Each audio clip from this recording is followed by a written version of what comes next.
Good morning, students. We were discussing about matter in our surrounding, and we are moving towards last topic of the chapter, sublimation.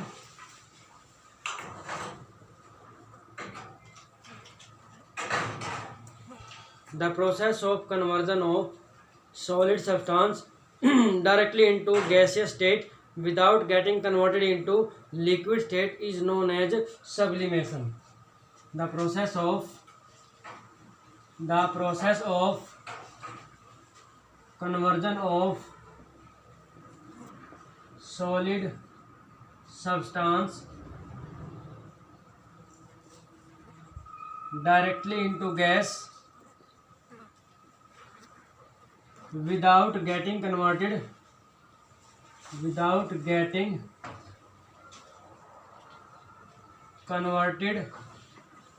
into liquid state is called sublimation. So dear students, sublimation में कोई भी solid substance जो होता है वो directly किस में convert हो जाता है? गैस में कन्वर्ट हो जाता है। और यहाँ पर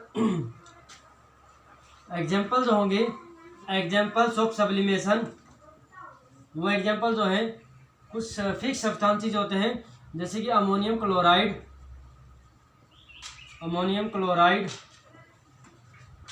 ड्राई आइस जिसको सॉलिड CO2 भी बोलते हैं, और naphthalene and camphor et cetera. These are the examples of some sublimable substances. यानी कि इन सब्सटेंसेज को अगर हम हीट करते हैं, गर्म करते हैं, they directly gets converted into gaseous state without getting converted into liquid state. ये डायरेक्टली किस में कन्वर्ट हो जाते हैं? गैसियस स्टेट में कन्वर्ट हो जाते हैं without getting converted into liquid state. So dear students, next we are moving towards next topic, evaporation.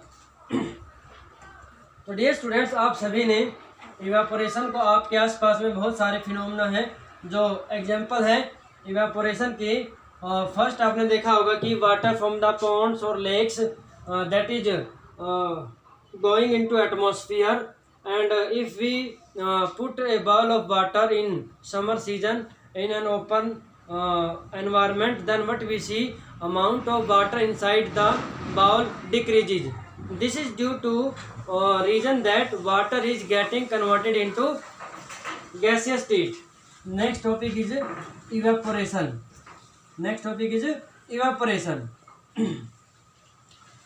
The phenomenon of change of liquid into gas or vapors into its vapors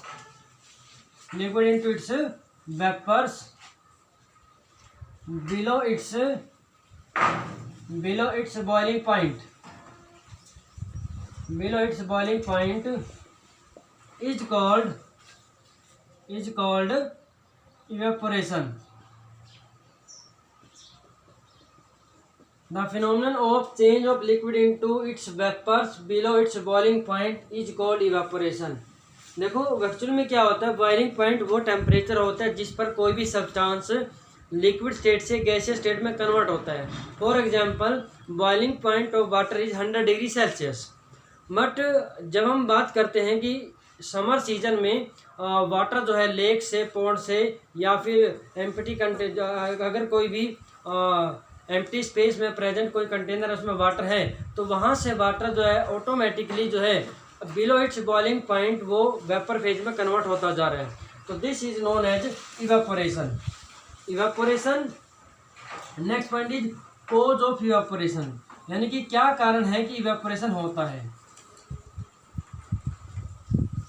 तो इसमें क्या होता है, in case of liquids particles of the surface gains energy from lower particles and from surroundings and get converted into its vapors.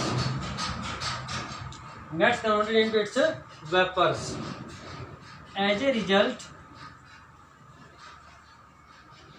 the temperature of lower lying particles becomes less.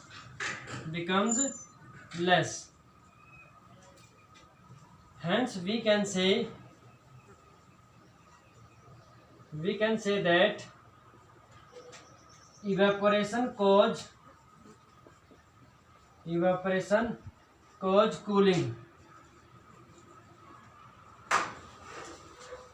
तो dear students, मैंने क्या बताया यहाँ पर कि liquids के case में जो पार्टिकल्स है सरफेस के ऊपर पाए, क्योंकि इवेपोरेशन क्या है, सरफेस फिनोमेना है, तो सरफेस के पार्टिकल अपने से नीचे की जो लोअर सरफेस है उसके पार्टिकल से एनर्जी गेन कर लेता है, और it also gain energy from the surrounding and particle of the upper surface वो क्या हो जाते हैं, वो लिक्विड सरफेस को छोड़ करके गैस स्टेट में, वेपर स्टेट में कन्वर्ट हो जाते हैं। तो उससे क्या होगा कि लोअर पार्टिकल जो हैं उनकी एनर्जी लोअर डाउन हो जाती है, और जिसकी वजह से टेम्परेचर लो हो जाता है, तो इसीलिए हमें जो है ठंडा महसूस होता है, इसीलिए हम कह सकते हैं इवेपोरेशन कॉज कूलिंग। तो ये तो था कि इवेपोरेशन क्या होता है और इवेपोरेशन का क्या कारण है। Next is what are the factors affecting the evaporation. ये जो इवेपोरेशन फिनोमिना है इसको अफेक्ट करने वाले जो है कौन कौन से फैक्टर्स हैं। फर्स्ट इज हम यहाँ पर लिख रहे हैं फैक्टर्स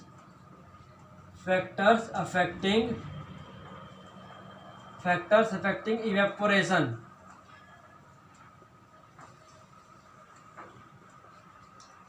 फर्स्ट पॉइंट है इंक्रीज इन सरफेस एरिया।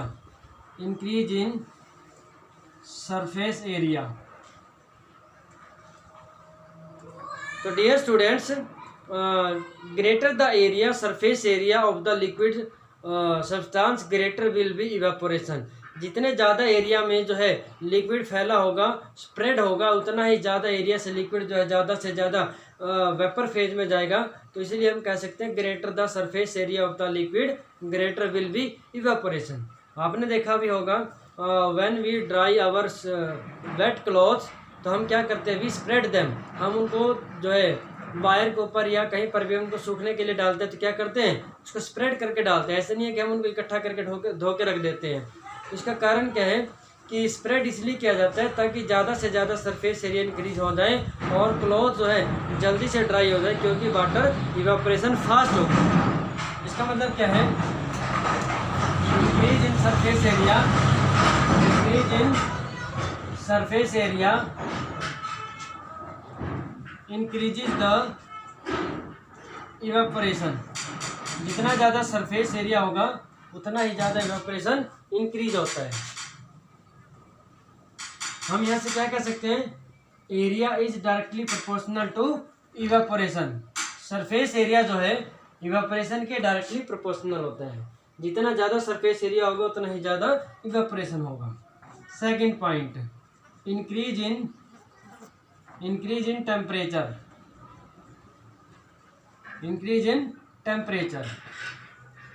तो उससे क्या होगा कि जितना ज़्यादा टेम्परेचर हम इंक्रीज करेंगे उतना ही ज़्यादा अपर सरफेस के पार्टिकल्स जल्दी से एनर्जी गेन करके वेपर स्टेट में कन्वर्ट हो जाते हैं।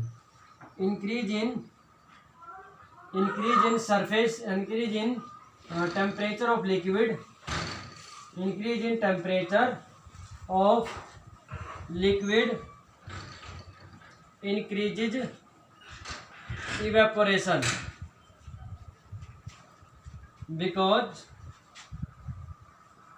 particles present at surface absorb more energy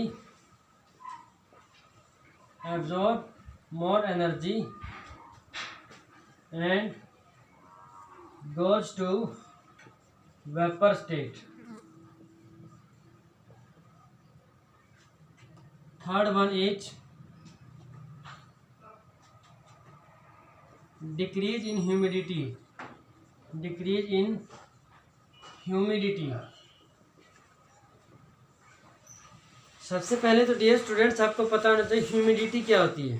humidity नमी होती है और इसको हम कैसे डिफाइन करते हैं, amount of water vapours present in air.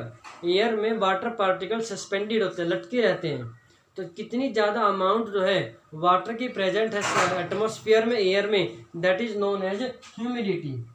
And you must also know that a particular amount of water vapours can suspend in atmosphere, यानी कि एटमॉस्फेयर के अंदर एक निश्चित मात्रा जो है वाटर वेपर्स की सस्पेंड कर सकती है, वहाँ पर प्रेजेंट रह सकती है। अगर उससे ज़्यादा होगा तो इट कोजिज रेन, और अगर कम होगा इट कोजिज ड्राइनेस। तो जितना ज़्यादा वाटर वेपर प्रेजेंट होंगे तो उतना ज़्यादा जो है ह्यूमिडिटी होगी।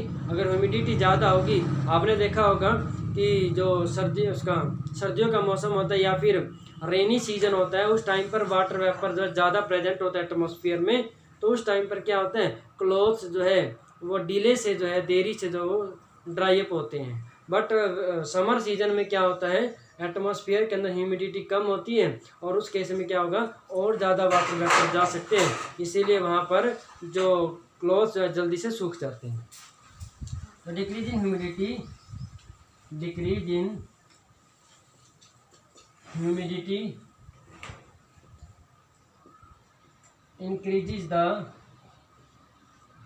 evaporation, increases the evaporation।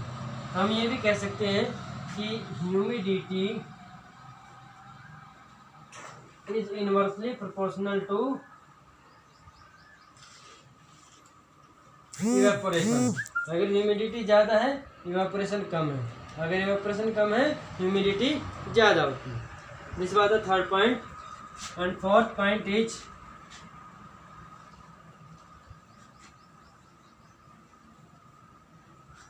Point is increase in wind speed, यानी कि हवा की speed. Greater the speed of wind, greater the speed of wind, greater will be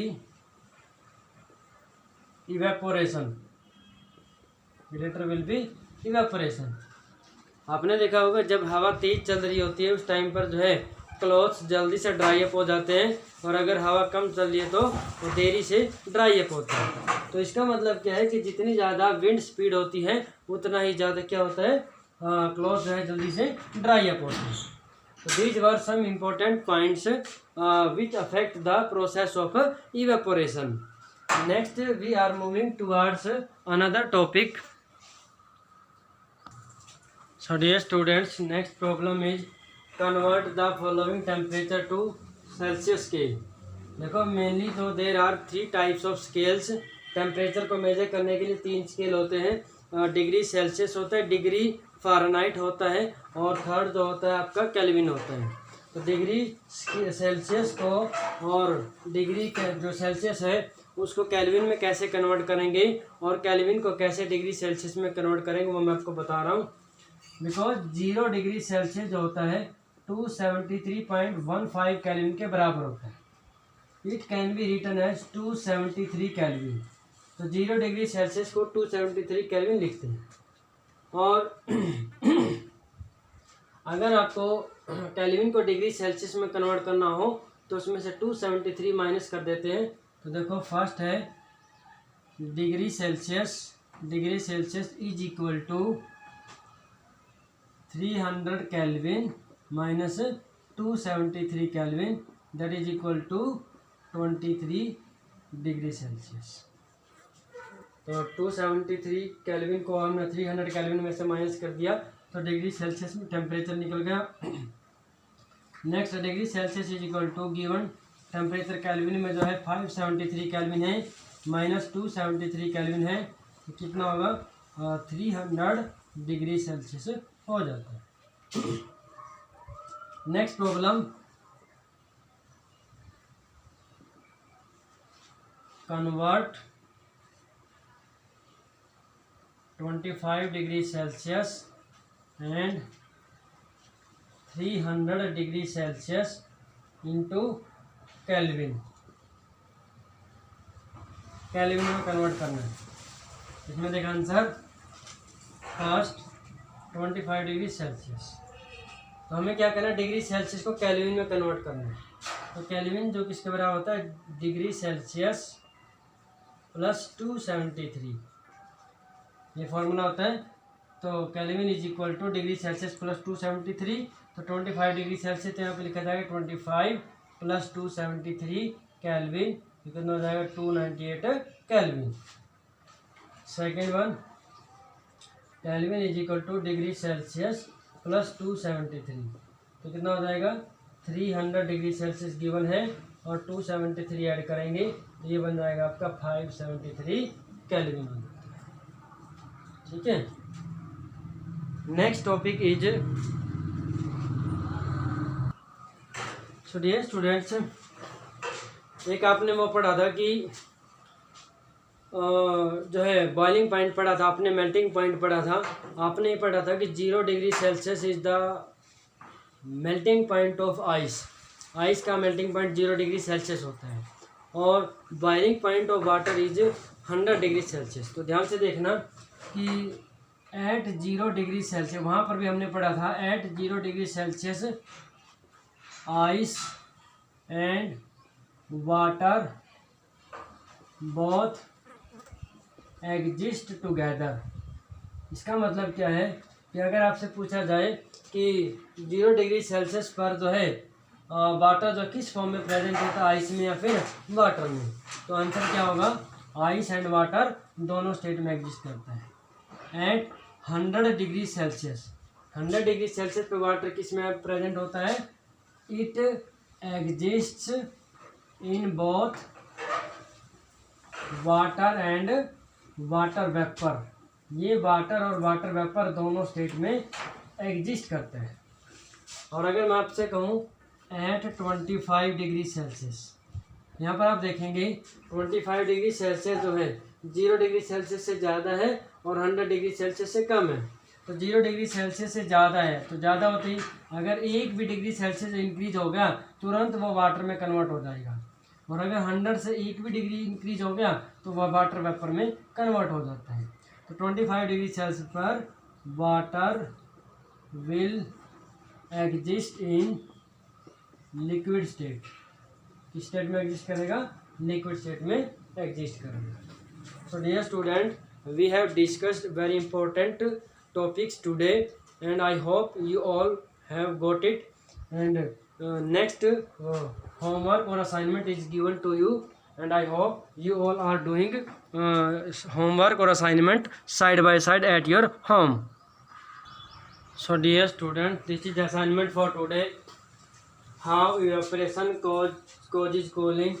Evaporation, what is evaporation, what are the factors affecting evaporation, why should we wear cotton clothes in summer season, what do you understand by sublimation, give example, convert 27 degrees Celsius and 100 degrees Celsius into Kelvin, and next one is convert 298 Kelvin and 573 Kelvin into degree Celsius.